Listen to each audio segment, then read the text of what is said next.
আজকে বানাবো লিচু পুডিং বা জেলি বা ড্রিঙ্কস যেটাই বলেন। মেয়ে বলছে বানাইতে, বাজার থেকে লিচু আনছি। মেয়ে বলে এখন তার এটা বানিয়ে খাওয়াবো, খাইতে বলছে সে। এজন্য তার জন্য বানাইতে চলে আসলাম। দেখেন লিচুগুলো অনেক সুন্দর। আসসালামু আলাইকুম, সবাই কেমন আছেন? আশা করি ভালো আছেন। আলহামদুলিল্লাহ, আমরাও ভালো আছি। এই যে নিয়ে লিচু নিয়ে বসে আছে সে এটা বানিয়ে দিতাম, সে খাবে। এদিক দিয়ে ভিডিও আমি বাড়ি নিতাম, যে ভিডিওটা ওই যে অন্ধকার চলে আসছে। এখন লিচুগুলা পরিষ্কার করে নিব।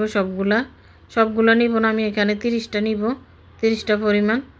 সেই করতেছে, দেখেন বলছে তুমি ভিডিও করো আমি করি। সে বাসায় থাকলে আমার একটু সহযোগিতা করে, নাহলে একা একাই আমি ভিডিও করি। কেউ নেই। যে সবগুলো পরিষ্কার করে নিছি, এখানে 30টা লিচুর মতো। এখন ব্লেন্ডার জারে দিয়ে দিব, ব্লেন্ড করে পেস্ট করে নিব। অল্প পরিমাণ পানি দিয়েছি, পানি না দেওয়াটাই ভালো ছিল। পানি দিলে আপনার ফিনিশিং ভালো হয় না। চিনি দিয়ে দিলাম, যে যেমন মিষ্টি খায়। এখন দেখেন পরিষ্কার করছে, পরে আবার দিছি, হয় নাই। পরে দিছি মতন হয়ে গেছে সুন্দর মতো। এই যে পরেও করছি, দেখেন কি সুন্দর হয়েছে।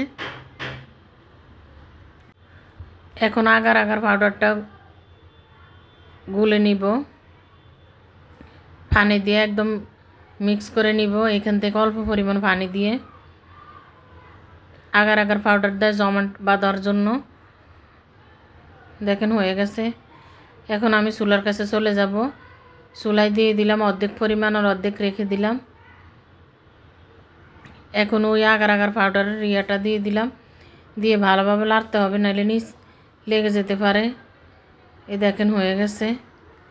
এখন আমি ঢেলে নিব, কাঁচের বাড়িটাতে ঢেলে নিব, একটু সেঁকে নিব।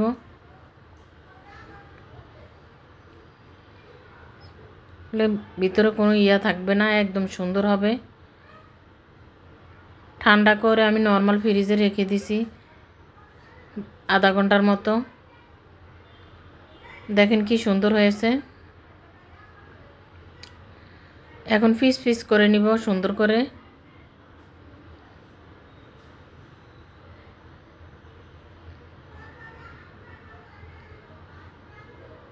বড় হয়ে গেছে, আবার মেয়ে ছোট ছোট করে পিস করছে।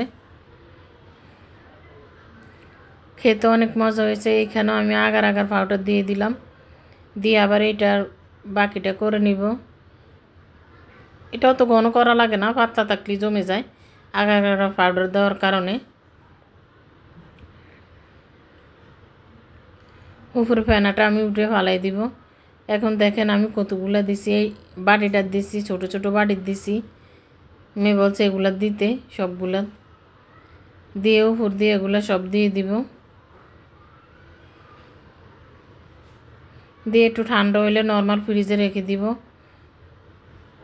আধা ঘন্টার মতো। আমাদের ঠান্ডা খাওয়া নিষেধ, এই জন্য এগুলো করি না তেমন। ঠান্ডার সমস্যা আছে আমার, ছেলেরও ঠান্ডার সমস্যা, সবারই ঠান্ডার সমস্যা, মেয়েরও ঠান্ডার সমস্যা আছে। এই জন্য ঠান্ডা খাওয়া নিষেধ। দেখেন কি সুন্দর হয়েছে, সবগুলা সুন্দরভাবে উঠে গেছে।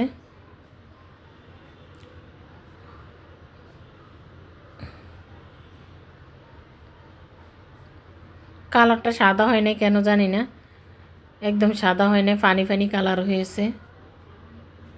সবাই ভালো থাকবেন, আল্লাহ হাফেজ।